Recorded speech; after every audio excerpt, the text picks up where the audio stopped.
ini alhamdulillah, tidak bisa dijalani, ya sudah, berarti tidak bisa dijalani, kan begitu. Ada cara mau keluar, bisa keluar, alhamdulillah, tidak bisa keluar, ya sudah. Yang terbaik sekarang aku di rumah, berarti kan begitu. Jadi jangan sekali-kali kita marah sama hujan. Nah, hujan terus sekarang, hujan lagi hujan. Nah, kalau hujan tidak diturunkan sama Allah, kita juga yang kewalahan. Kemarau kemarin, wah, kewalahan, sawit kering, macam-macam lah akhirnya. Alhamdulillah, alhamdulillah. Jadi banyak-banyak ucapkan alhamdulillah. Kata Nabi, amrul mukmin ajaban li amrul mukmin. Kenapa? Fa amruhu kulluhu khair. Kata Nabi, mukmin ini orang mukmin itu luar biasa. Semua perkaranya itu bagus kata. Dia dapat nikmat bersyukur, dia dapat musibah, dia sabar. Itu kata Nabi Muhammad SAW. Jadi Allah lagi beri nikmat, syukur harus kita. Ucapkan alhamdulillah. Allah lagi tidak beri nikmat, sabar kita. Tetap sabar. Maka di dua fase atau di dua keadaan tersebut kita selalu diridhai oleh Allah Subhanahu wa taala. Amin ya rabbal alamin. Masyarul hadirin, yarhamuni wa yarhamukumullah. Kajian kita seperti biasa di setiap bulannya membaca daripada kitab Ad-Dakhair Muhammadiyah.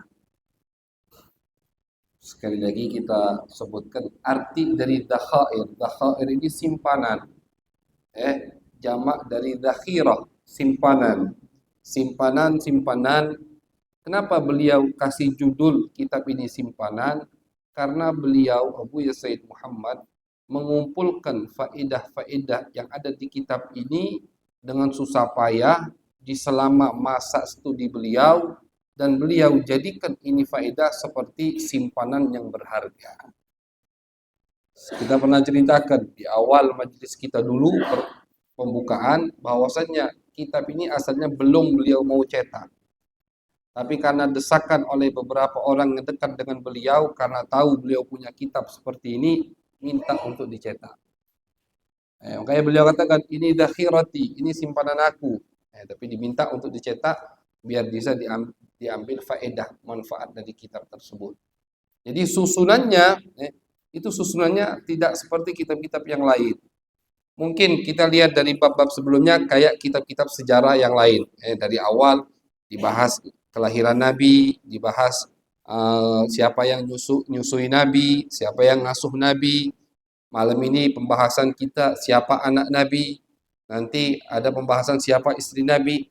Ini di bab-bab awal saja, seperti kitab sejarah atau kitab sirah pada umumnya.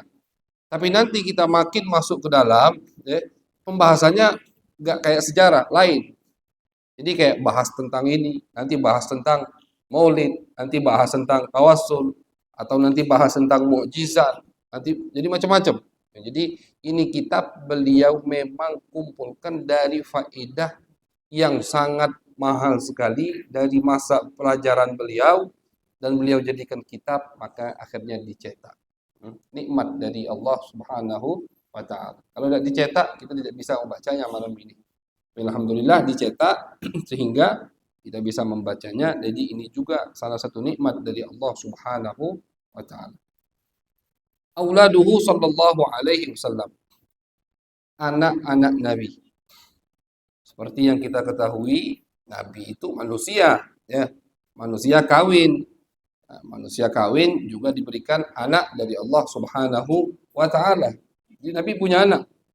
Bukan Nabi tidak punya anak, karena Nabi manusia, Nabi kawin, dan Nabi juga punya anak. Auladuhu sallallahu alaihi wasallam awwaluhum al-Qasim. Anak pertama Nabi adalah yang bernama Qasim. Namanya Qasim. Dan Nabi mempunyai anak nama Qasim, sifat beliau juga ada yang namanya Qasim. Nabi itu punya nama beliau Qasim. Karena nama Nabi itu banyak. Asma'un Nabi banyak. Nama Nabi itu banyak. Bahkan Al-Imam Yusuf An-Nabhani, Al-Imam Yusuf bin Ismail An-Nabhani, beliau mengumpulkan nama-nama Nabi itu kurang lebih sampai 800 nama. 800 nama, jelas nama tersebut bercampur dengan sifat beliau. Kalau nama Nabi yang beliau sendiri sebutkan ada 5. Ahmad, Muhammad, Mahi, Hashir, Aqib. Ini nama yang disebutkan oleh Nabi. Adapun yang lain itu seperti sifat. Contoh, termasuk nama Nabi Rauf. Allah yang katakan, bil mu'minina raufur rahim. Di Al-Quran. Penyayang, itu kan sifat. Cuman jadi nama Nabi. Rahim, nama Nabi. Termasuk nama Nabi Rahim, orang yang penyayang. Dan ini bukan kita yang menyamakan sifat Allah dengan sifat Nabi, jelas beda. Jelas beda. Sifat manusia sama sifat Al-Khaliq, sang pencipta, itu jelas beda. Walaupun dari lafadznya sama, tapi hakikatnya beda. Allah punya sifat marah, Allah marah. Kita juga punya sifat marah, punya kita sifat marah. Tapi apakah sama sifat marah kita dengan sifat marah Allah? Jelas beda. Di Al-Quran banyak. Wa makaru wa makarallah. Mereka ingin menipu Allah, maka Allah balik tipu mereka. Nah, bukan artinya Allah menipu seperti penipu. Tidak. Ini kalau di dalam ilmu balaghah namanya musyakalah. Musyakalah itu Allah ingin menyebutkan bahwasannya balasan mereka seperti apa yang mereka lakukan. Tapi bukan Allah itu penipu seperti penipu, penjahat, itu bukan. Jadi jangan kita artikan, oh Allah itu termasuk nama Allah penipu. Na'udzubillah, tidak boleh.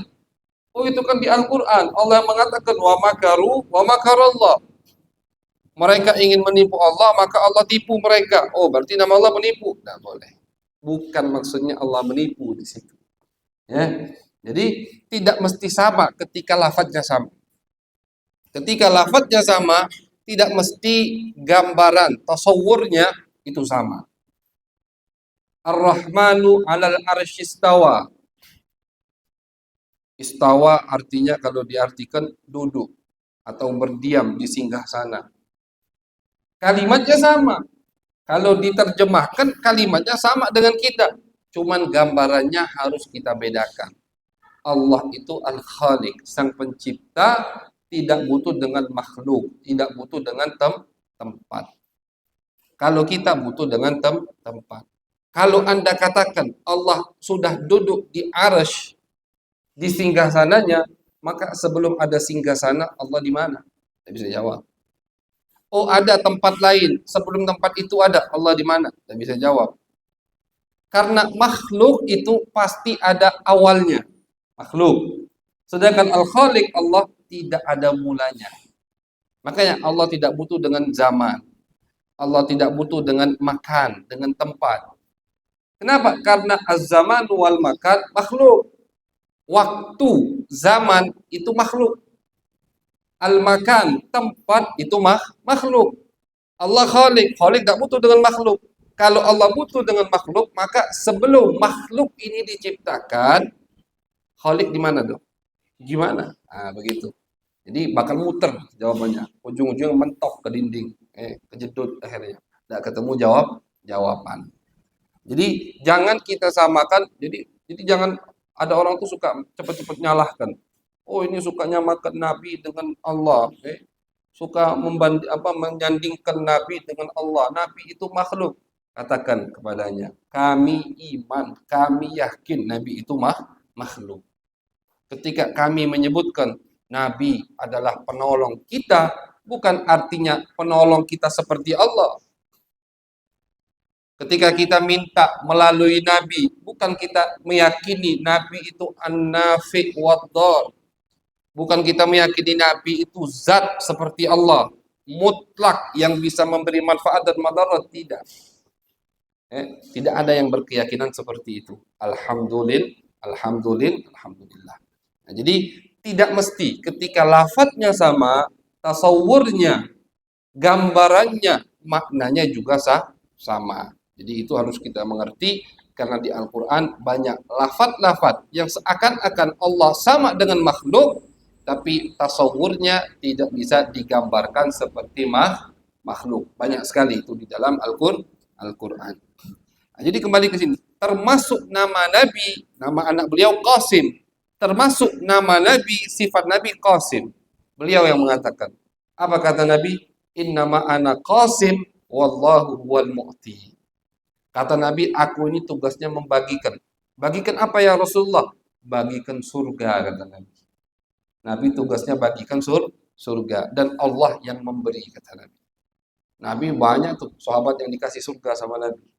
Kita pun banyak pemberian surga dari Nabi. Kalau kita mau melakukan syarat apa yang disyaratkan oleh Nabi. Sahabat, Nabi katakan Abu Bakar fil jannah, Umar fil jannah. Abu Bakar di surga, kata Nabi. Umar di surga, Utsman di surga. Nah, orang yang ngomong ini perlu tidak ada dalil dia ada di surga? Kan tidak perlu. Soalnya ada tuh pernah kiai pengen ngetes, dia bukan dia tidak yakin Nabi tidak di surga, cuman dia ingin apa bikin masalah aja. Ngomong oh Nabi itu tidak ada dalil Nabi masuk surga.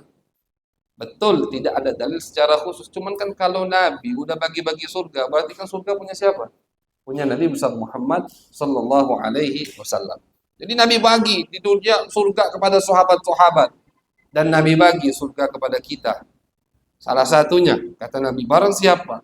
Yang salah satunya kata Nabi barang siapa yang menjamin tidak melanggar dengan lidahnya, man yadmanu li ma baina lihyaihi wa baina rijlaihi dhamintu lahul jannah.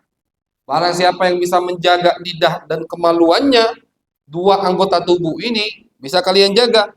Kata Nabi, dhamintu lahul jannah. Aku jamin dia akan masuk surga. Nah, ini kan pemberian dari Nabi. Cuman ada maharnya dong.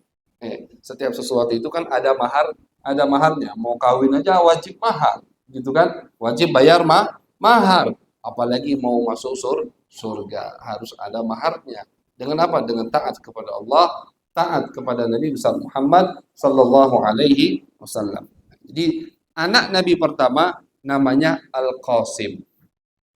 Wabihi kana sallallahu alaihi wasallam yukanna, dan dengan nama Qasim inilah Nabi dipanggil atau menggunakan kunyah.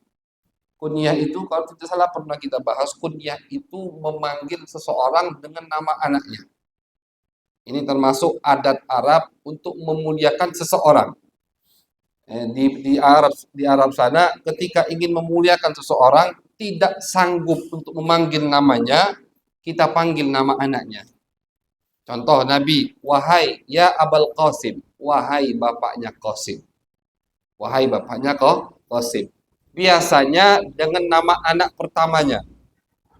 Biasanya dengan nama anak pertamanya. Anak pertamanya Khadijah, berarti dipanggil wahai bapak Khadijah. Sampai nanti kalau dia punya anak laki-laki, biasanya berubah kunyahnya dengan nama anak laki-lakinya.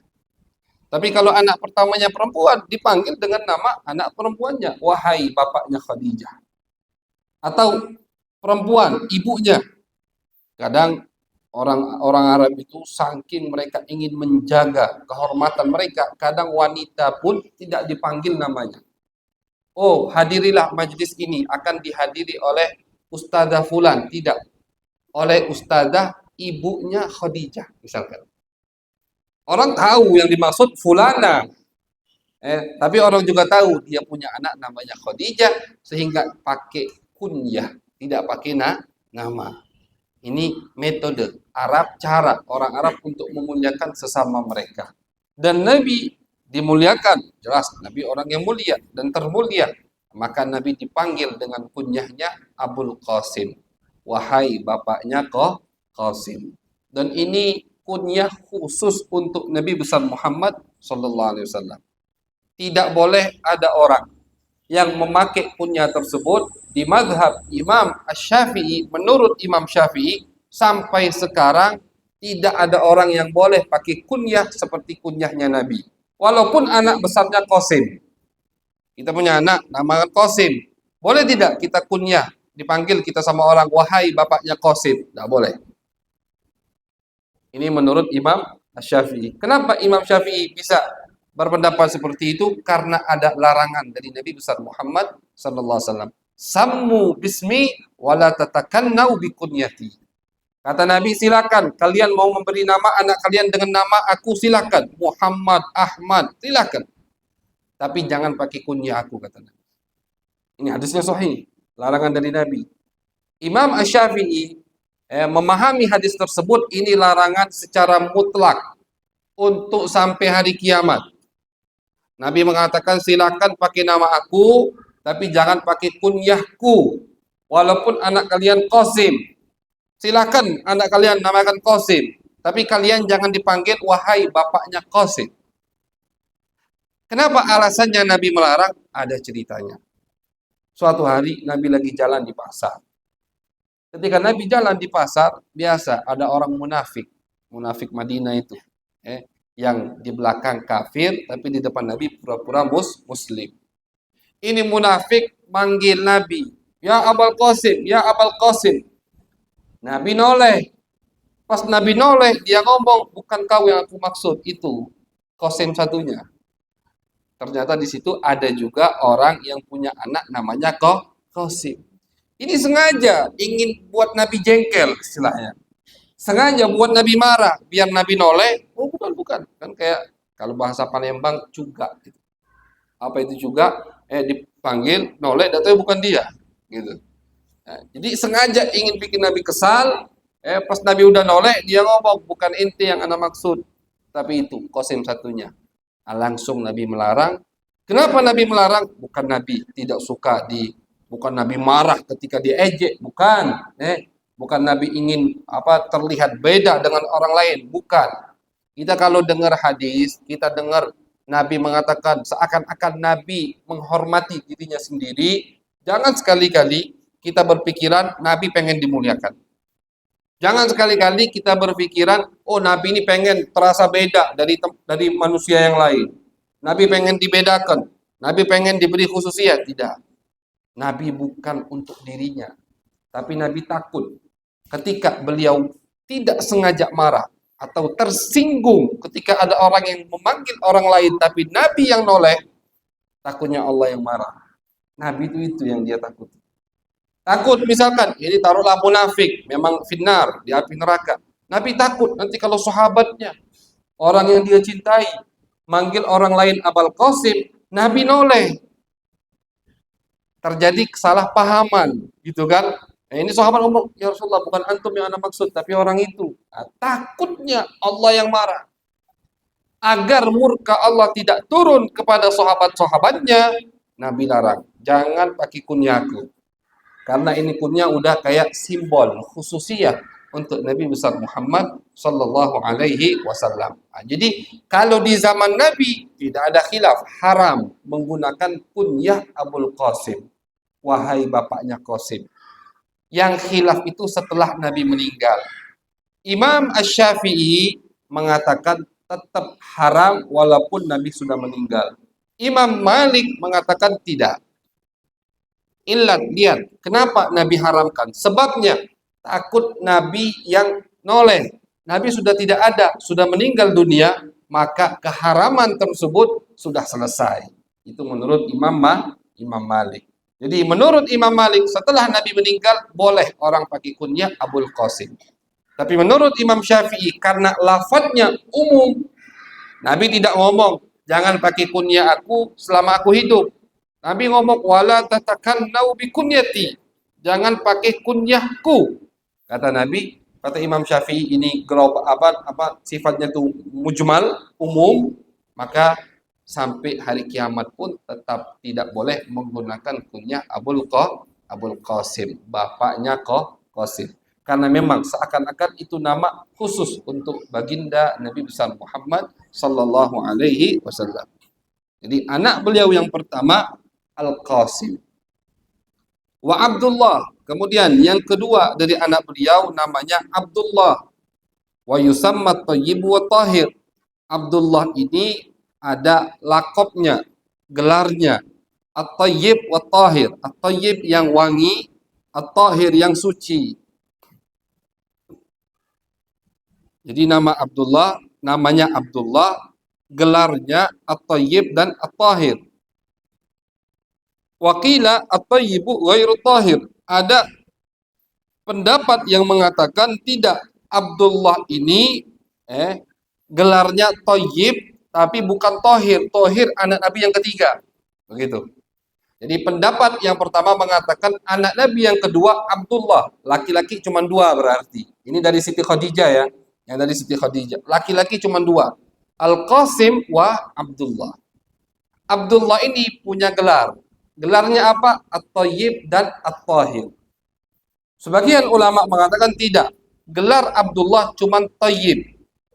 Tahir itu anak ketiga dari Nabi besar Muhammad sallallahu alaihi wasallam. Itu khilaf ulama. Jadi anak ketiga, ada yang mengatakan Nabi punya putra ketiga diberi nama Tahir sama Nabi besar Muhammad sallallahu alaihi wasallam. Kemudian yang perempuan wa Zainab, yang keempat perempuan Zainab, wa Ruqayyah, yang kelima Ruqayyah, wa Ummu Kulthum, yang keenam Ummu Kulthum. Kalau kita ikuti pendapat yang kedua ini ya, kalau laki-lakinya tiga berarti Ummu Kulthum yang keenam. Yang ketujuh Fatimah radhiyallahu anhum. Yang ketujuh adalah Siti Fatimah. Siti Fatimah ini anak bungsu Nabi. Anak bungsu Nabi yang lahir 5 tahun sebelum Nabi diutus. Siti Fatimah kapan lahirnya? Umur Nabi 35 tahun. Ketika orang Quraisy Mekah lagi merenovasi Ka'bah. Semalam di Kayu Besi kita pembahasannya itu. Nah, pada tahun itu yang sama Siti Fatimah lahir. Jadi 5 tahun sebelum Nabi diutus, Siti Fatimah sudahlah lahir. Itu yang paling kecil. Nah, artinya setelah Siti Fatimah tidak ada putra lagi. Tidak ada putri lagi dari Siti Khadijah radhiyallahu taala anha. Matal banun qabla Islam atfala. Nah, anak Nabi yang laki tadi, baik yang mengatakan 2 atau yang mengatakan 3, itu semua meninggal sebelum Islam. Sebelum Nabi dilantik oleh Allah. 3-tiganya atau 2-duanya meninggal. Yang laki-laki. Jadi Nabi ini memang Nabi ini orang yang paling banyak mendapatkan cobaan dari Allah. Nabi mengatakan paling banyak orang mendapatkan cobaan dari Allah itu al-anbiya, para utusan Allah. Itu paling banyak.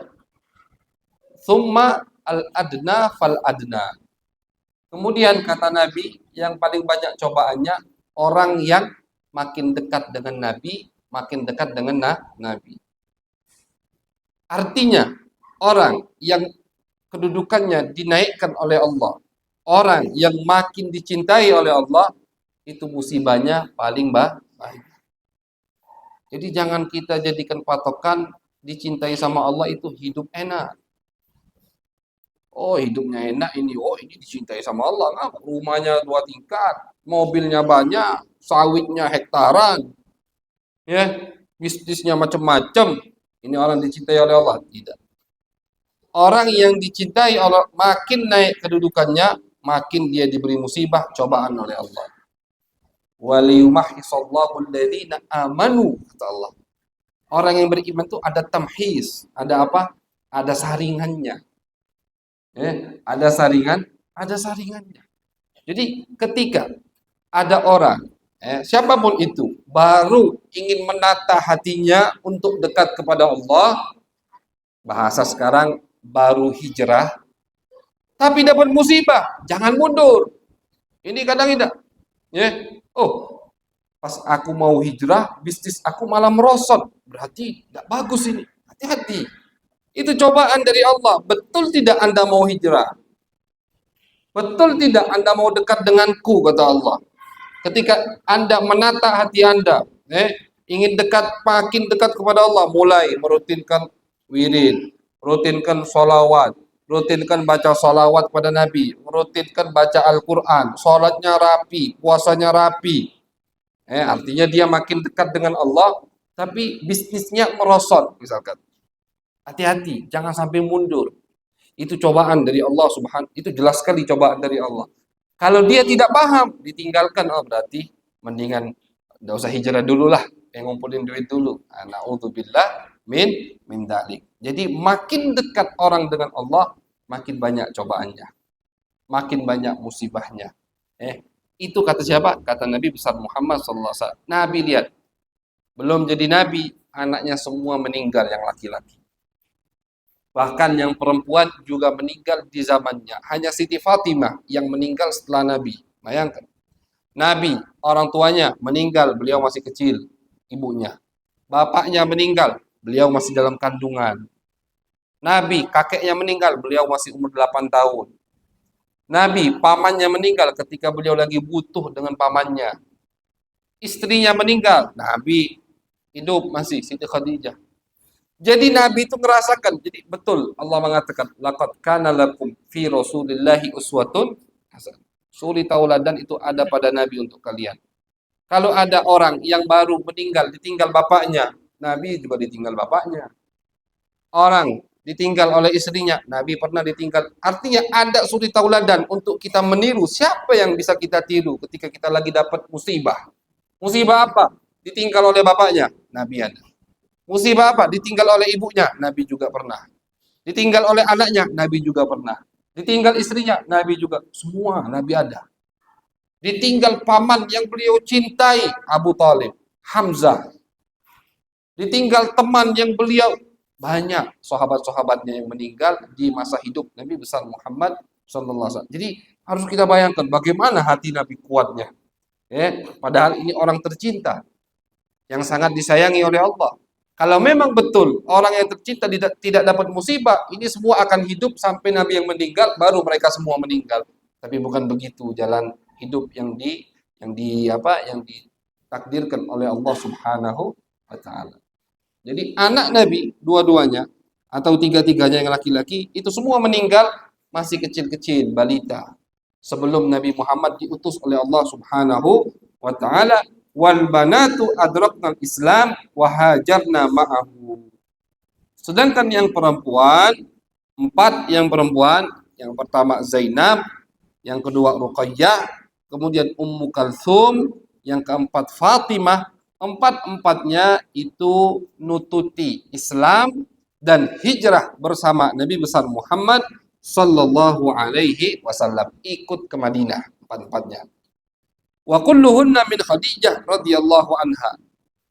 Anak Nabi yang tadi kita sebutkan, baik kita katakan 6 atau 7, semuanya dari Siti Khadijah radhiyallahu taala anha.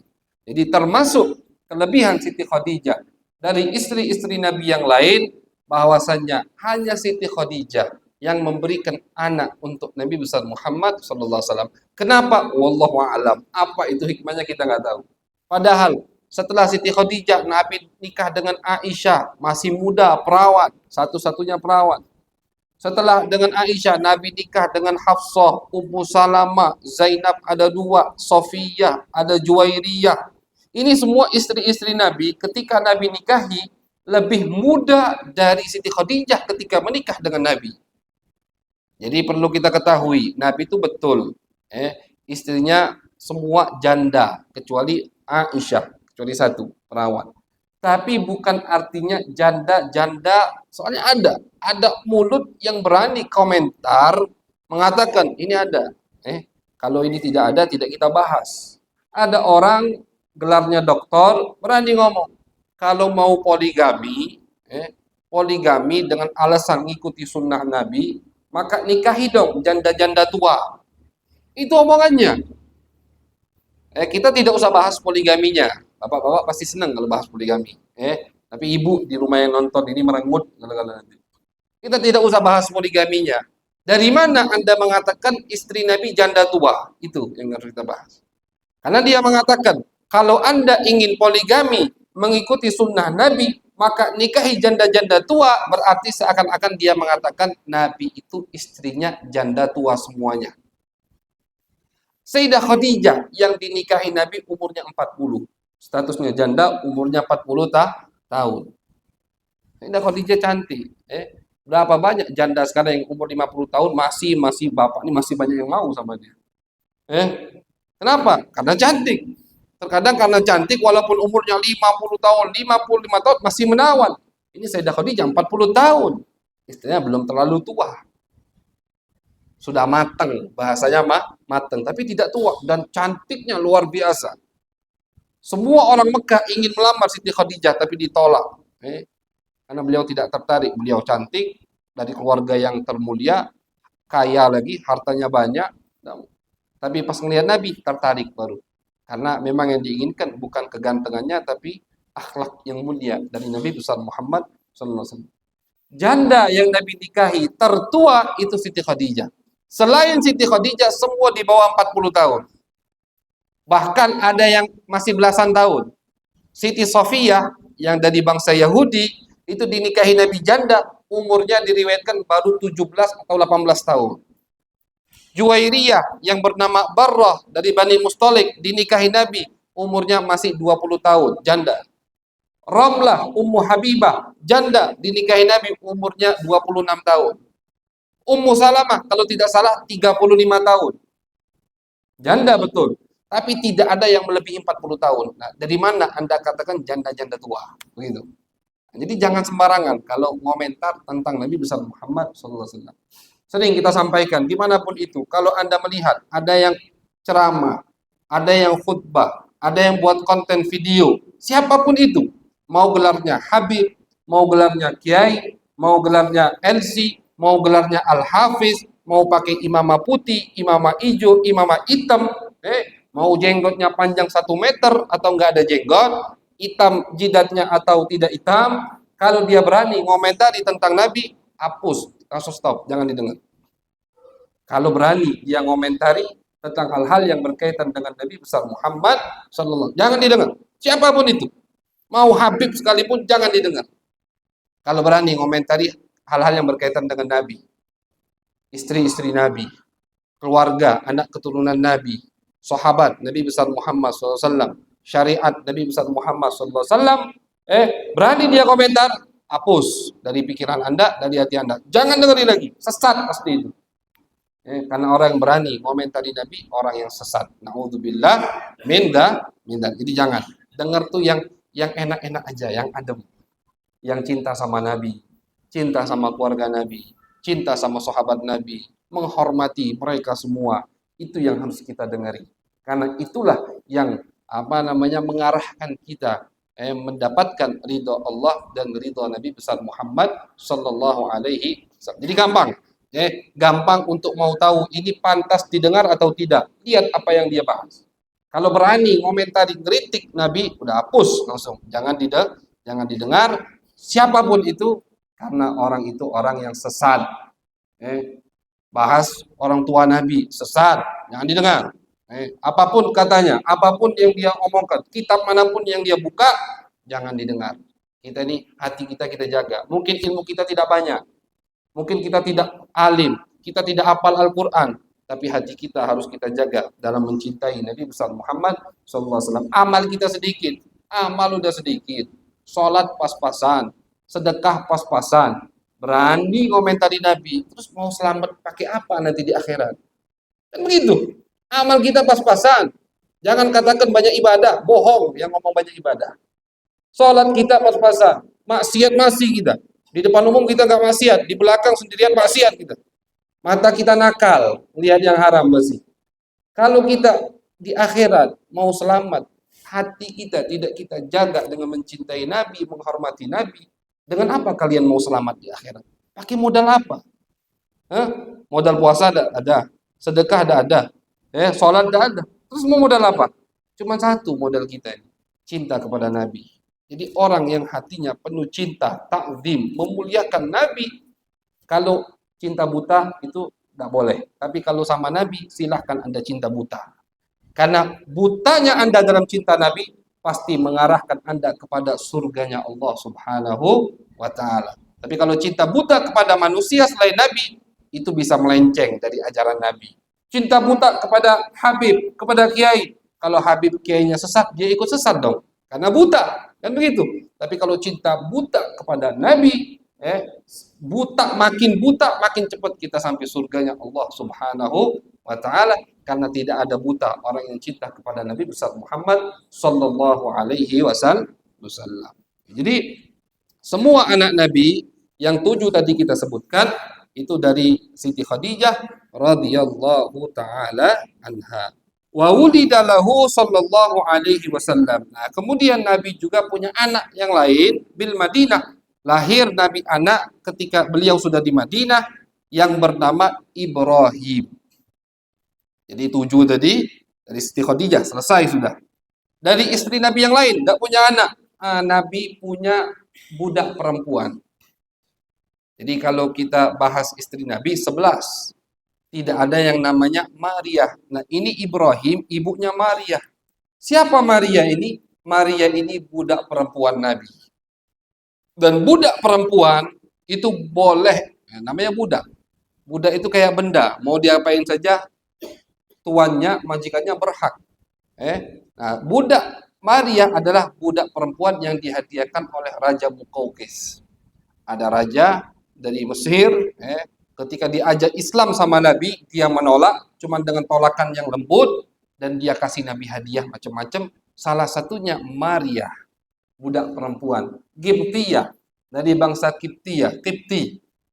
Qibti dari Mesir. Masuk Islam, Islam ikut Nabi, dan lahir dari Maria, putra Nabi yang bernama Ibrahim. Tapi Ibrahim ini pun meninggal ketika baru 70 malam hidup. Jadi 2 bulan setengah kurang lebih, cuman hidup 2 bulan meninggal dunia. Jadi yang ditinggal sama anak bayinya, Nabi pun pernah ditinggal sama anak bayinya. Nabi diriwayatkan ketika Ibrahim sekarat, namanya bayi kan pasti sekarat juga, itu di pangkuan Nabi Muhammad SAW. Beliau menangis. Beliau manusia. Manusia itu sedih ketika anaknya meninggal. Maka Nabi juga sedih ketika anaknya meninggal. Nangis Nabi. Sahabat ada yang bertanya, ya Rasulullah, mahada? Karena dikira sahabat ketika ini nama yang sahabat kan murid, santri. Ilmunya jelas tidak seluas gurunya. Kan begitu. Dikira sahabat ketika orang dapat musibah, tanda dia terima dengan musibah tersebut, tidak boleh nangis. Ternyata salah.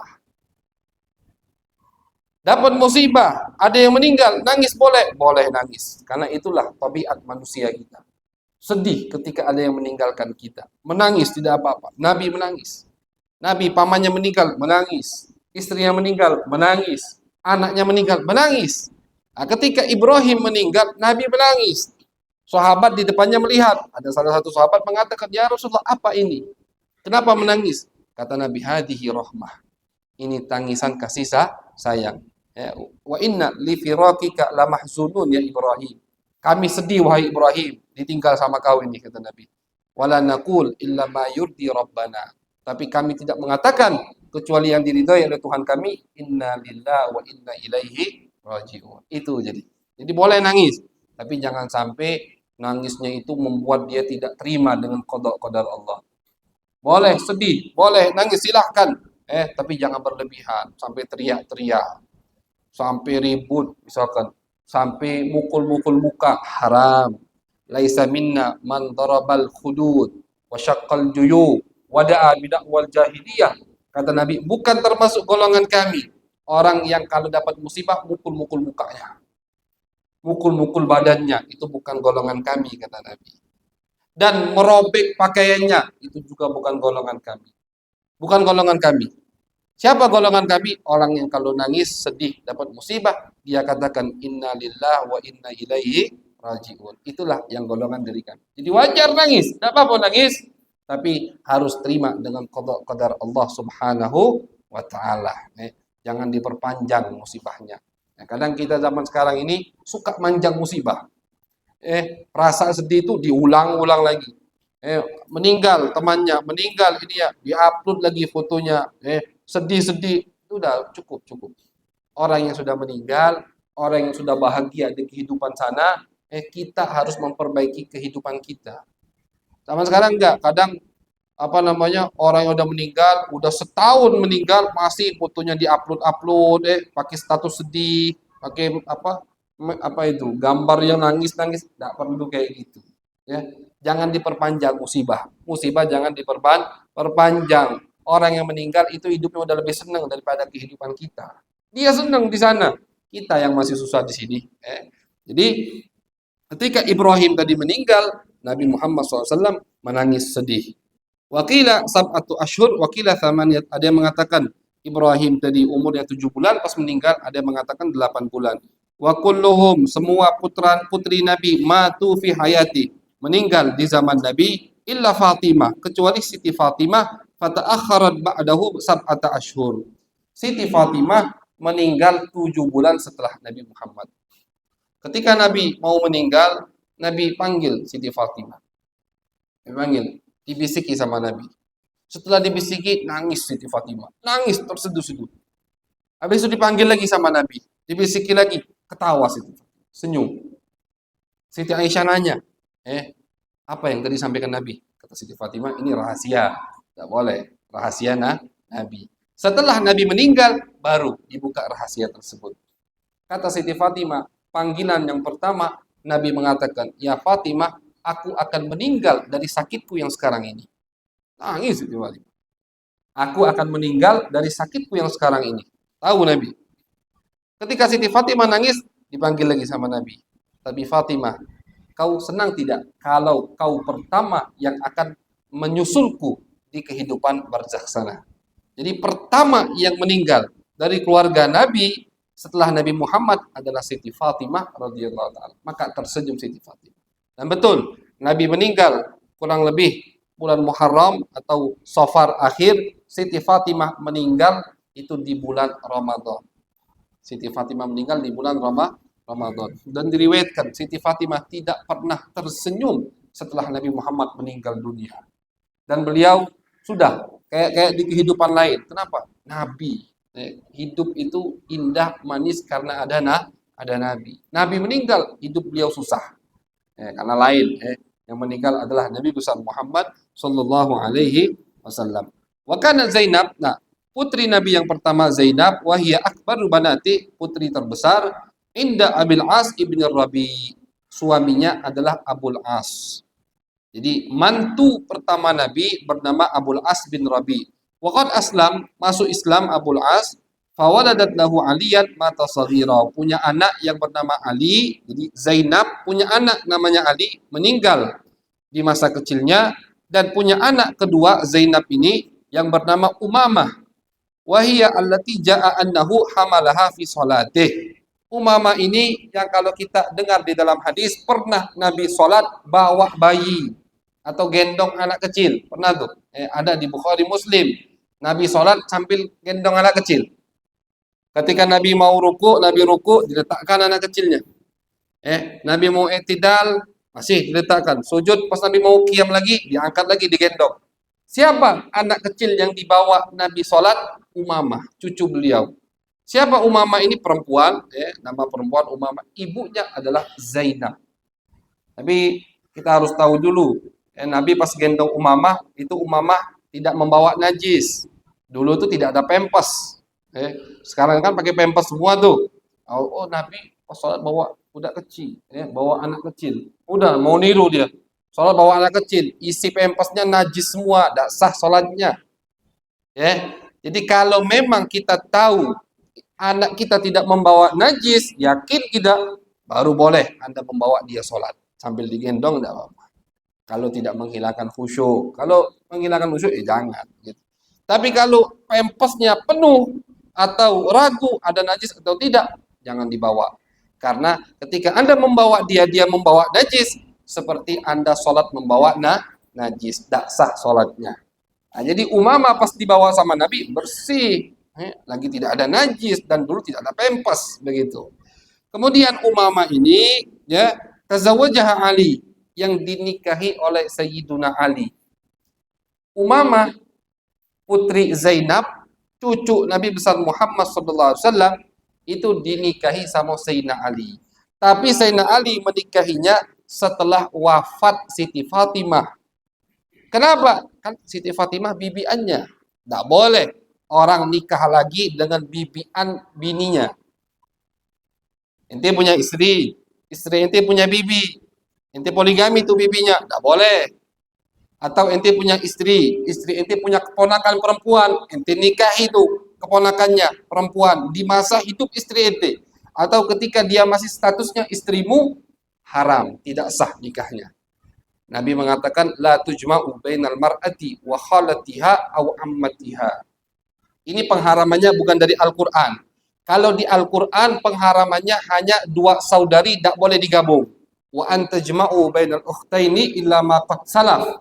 Di Al-Qur'an tidak boleh poligami ke adik istri, tidak boleh.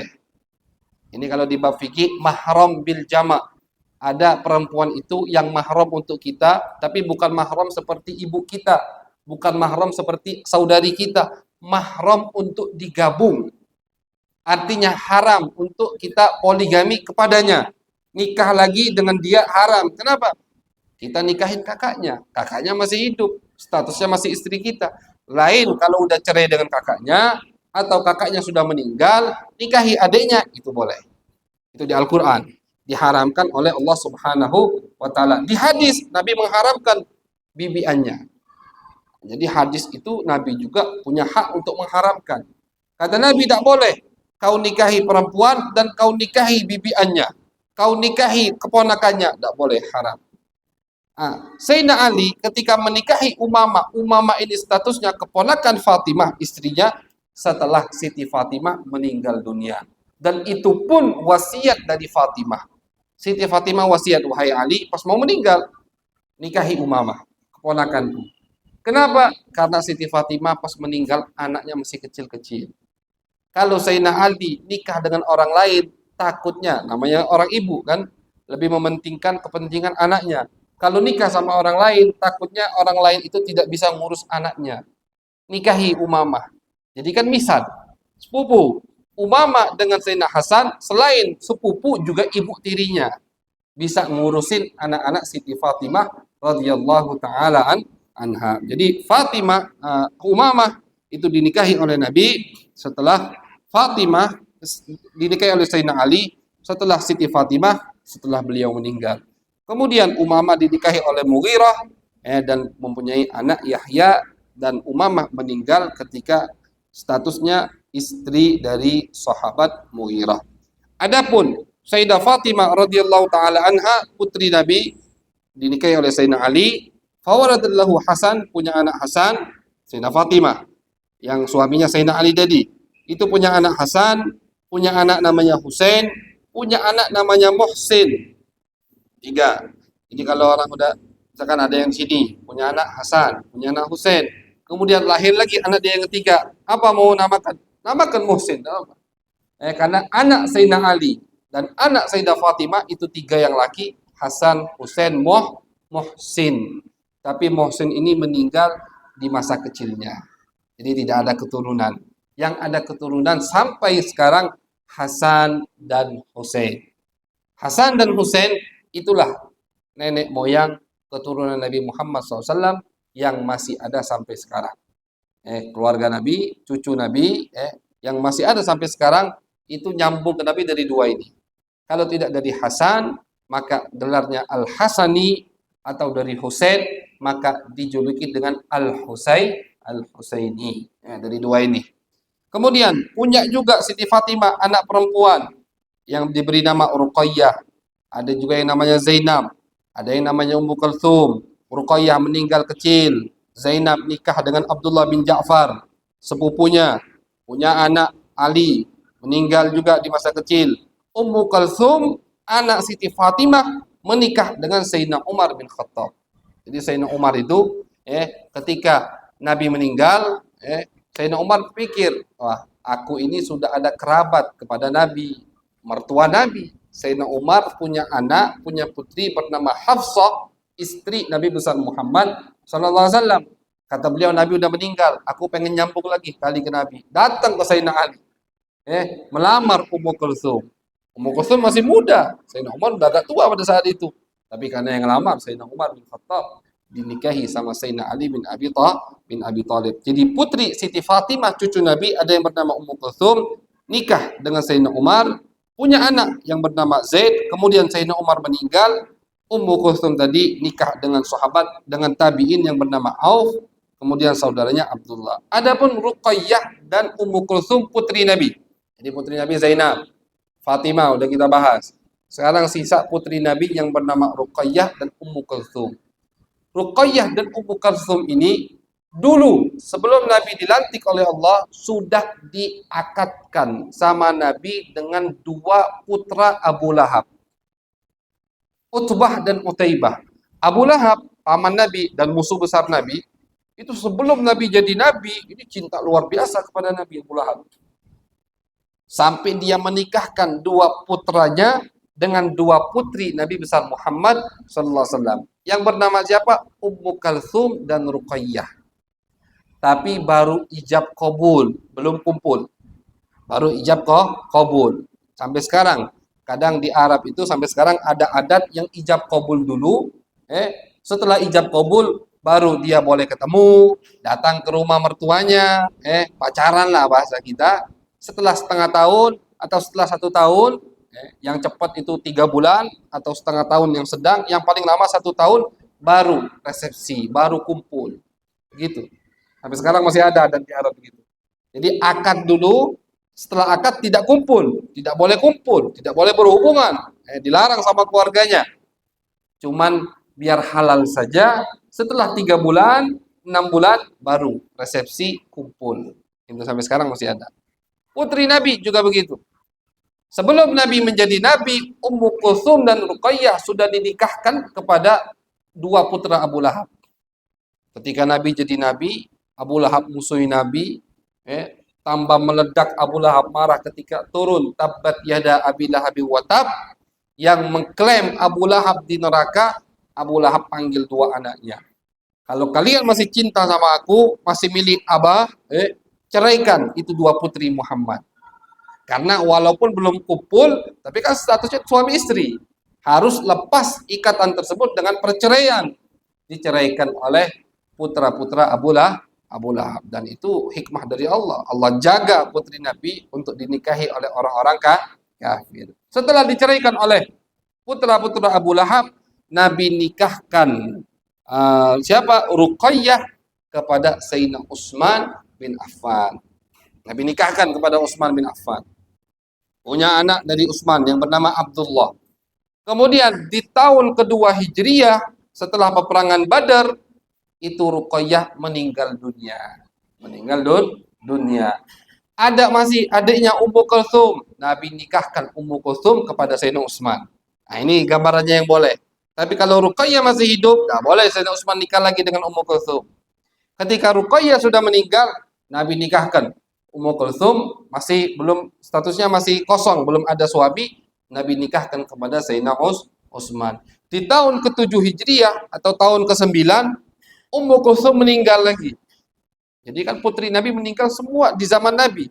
Ummu Kulsum meninggal tahun ke-9. Kata Nabi, kalau aku punya putri lagi, aku akan nikahkan lagi kepada Utsman bin Affan. Jadi saking cintanya Nabi dengan Sayyidina Utsman. Utsman bin Affan, khalifah ketiga. Abu Bakar, Umar, Utsman. Nah, Utsman ini mantu 2 kali Nabi. Makanya gelar beliau Dzunnurain. Apa Dzunnurain? Orang yang mempunyai 2 cahaya. Siapa 2 cahaya tersebut? Putri-putri Nabi besar Muhammad sallallahu alaihi wasallam. Dan kata Nabi, kalau aku punya putri ketiga lagi, aku akan nikahkan lagi kepada Utsman. Saking cintanya Nabi kepada Sayyidina Utsman bin Affan. Jadi putri Nabi 4, yang pertama Zainab, suaminya Abul As, masuk Islam. Yang kedua Ummu Kulsum, Ruqayyah, suami 2 orang ini Sayyidina Utsman bin Affan. Yang terakhir Fatimah, suaminya Al-Imam Ali bin Abi Thalib. Sepupu. Imam Ali ini sepupu Nabi, nisan Nabi. Jadi status Imam Ali dan Sayyidah Fatimah itu keponakan nisan. Sayyidah Fatimah itu keponakan nisan Sayyidina Ali. Boleh nikah? Boleh. Sepupu aja boleh menikah, apalagi anak dari sepupu. Jadi dinikahi oleh Nabi Sayyidah Fatimah dengan Sayyidina Ali bin Abi Thalib, dan dari beliaulah keturunan Nabi masih ada sampai sekarang. Dari Siti Zainab, dari Siti Ummu Kulsum, dari Siti Ruqayyah, itu tidak ada keturunan. Yang sampai sekarang masih ada, tidak ada. Ada anaknya meninggal, ada Cuman yang Allah jaga dari Siti Fatimah, dari Hasan dan Husain. Hasan Husain juga satu-satu. Jadi Husain punya anak Ali, Hasan punya anak juga namanya Hasan. Dari dua orang inilah baru nyebar keturunan Nabi besar Muhammad sallallahu alaihi wasallam. Jelas itu semua dijaga oleh Allah Subhanahu wa taala. Itu kurang lebih anak, cucu, mantu Nabi besar Muhammad sallallahu alaihi wasallam. Mudah-mudahan kita diberikan keberkahan oleh Allah dengan kita menyebut nama orang-orang soleh. Kita menyebut kekasih-kekasih Allah. Kita menyebut kekasih Nabi besar Muhammad sallallahu alaihi wasallam. Mudah-mudahan tempat kita, desa kita diberkahi oleh Allah Subhanahu wa taala. Amin ya rabbal alamin. Sallallahu ala sayyidina Muhammadin wa ala alihi wa sahbihi wa baraka wasallam. Walhamdulillahi rabbil